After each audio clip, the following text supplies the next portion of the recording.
Okay, so welcome back to another lecture on steel structures, and we were designing a plate girder, a welded plate girder, and this was the problem given. So from the data which is provided, we had calculated the maximum bending moment and the maximum shear force. We had designed the web, that is, we had calculated the dimensions, the height of the web and the thickness of the web, okay? And then we had calculated the dimensions of the flange, that is the width of the flange and the thickness of the flange. And finally what we got is this plate girder, right? The width of the flange was 540 millimeters and the thickness of the flange was 60 millimeters, whereas the web, the height of the web was 1800 millimeters and the thickness of the flange is 12 millimeters. Okay, we had done the section classification and the flange section was plastic. However, the web section is not plastic. Hence, we have to provide stiffeners. But before providing stiffeners, we have to calculate the design bending strength as well as the design shear strength, right? So, all the calculations here up to step 4, I have explained in the previous videos. You can go back and check them. Okay. If you haven't already, you can go back to those videos. Now today in this video, I'm just going to explain how to calculate or check the bending strength of this plate girder. Okay, now whenever you are designing plate girder or any gantry girder or any beam, you have to make these checks, right? For bending strength, whether it is able to take up the bending moment which is acting on this girder or beam, and also you have to do the shear check. Okay, so for bending strength, you know that we were calculating the bending strength by using this formula.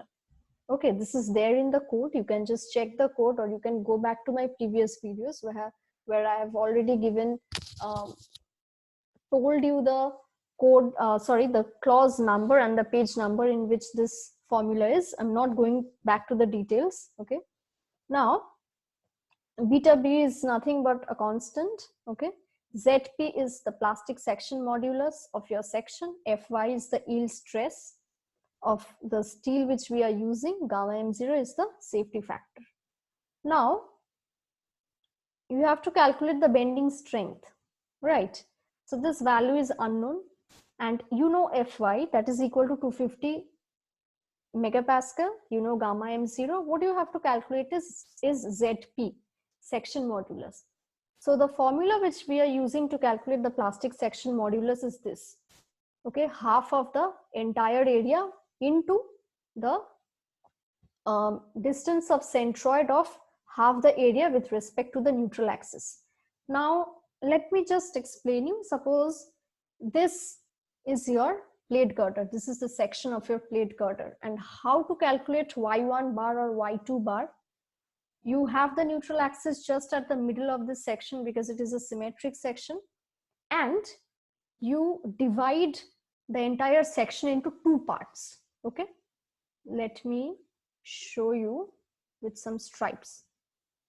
Okay, you are dividing this section into 2 parts, equally into 2 parts. Okay, so this is one section,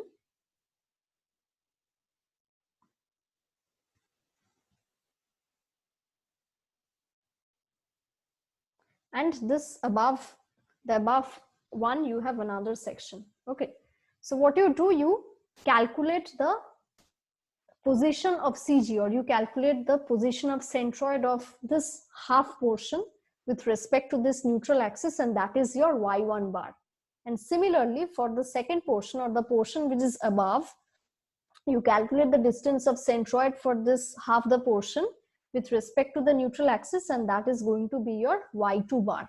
Okay, now let us calculate y1 bar. Okay, so this is our considered section, and let's move on to calculating the position of centroid for this half the section. So you know that the for calculating the centroid of any section, we use this formula. Okay, a1 times y1 plus a2 times y2, and summation of the products of the area into distances, if there are other sections also, divided by the summation of all those areas. Okay, so here for A1, we are considering this portion, okay, this web portion. I'll show you with red. So this is your A1 portion, right? How much is this? This is 900 into 12. This thickness is 12. See, 900 into 12 into, now what is the distance of centroid of this rectangular portion from this neutral axis? It is nothing but half of 900D, okay? So y1 is 900 by 2. Now, next we have to consider the flange, this section. Okay, next we have this section. Now, what is the area of this section? It is 540 into 60 millimeters. Okay, this is your A2, 540 into 60. And where is the centroid of this flange line? I will show you with a line. The centroid of this flange line is somewhere over here. That is at the middle of this flange section. And what is this distance from the neutral axis? This distance is how much? See, from here to here, the distance is 900 mm. And from this edge to this centroid, this distance is how much? 60 by 2, that is 30 mm. So I can write it as 900 plus, the entire thing is 60, the depth of the flange is 60, so 60 by 2. For the centroid, it is 60 by 2. See, this is the value which I have written here, 900 plus 60 by 2, clear. Now you divide the entire expression by the total area. Total area is how much? Very simple, 900 into TF, that is 12, and 540 into 60, okay? And you add them up, and let me clear the drawings. And you are getting the value of y1 bar as 810 millimeters. Now, see, since your section is symmetric about the neutral axis, so y2 bar is also going to be same, okay? Y1 bar is equal to y2 bar. Here there will be a bar. So now you know the area, okay? You can calculate the area by yourself. How much is your total area? Area is equal to 540 into 60 into 2, because you have two flanges, okay? 540 into 60 into 2, because a similar flange is there at the top, plus 1800, this entire depth is 1800 into 12 mm, okay? So you can find the entire area. So you substitute the value of total area plus y1 plus y2 bar, y1 bar plus y2 bar, y1 bar and y2 bar is 810, and you get the section modulus. See, I have done the calculation here.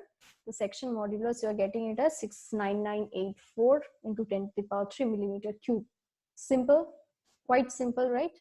Now, beta B, we can take it as 1 for plastic sections, although it is not a plastic section, but since it is the flanges are plastic, we are taking the value of beta B as 1. ZP we have calculated here, 69984 into 10 to the power 3 into Fy is how much? It is 250 for Fe 410, and partial safety factor is 1.1.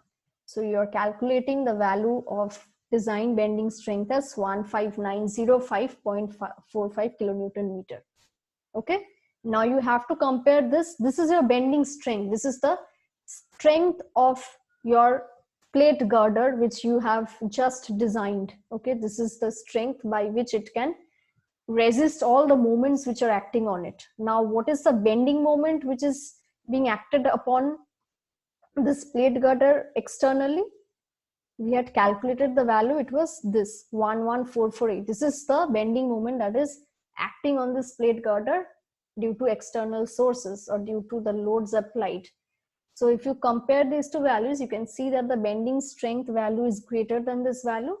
Hence, it is fairly safe enough to say that this plate girder is safe in terms of bending strength, right?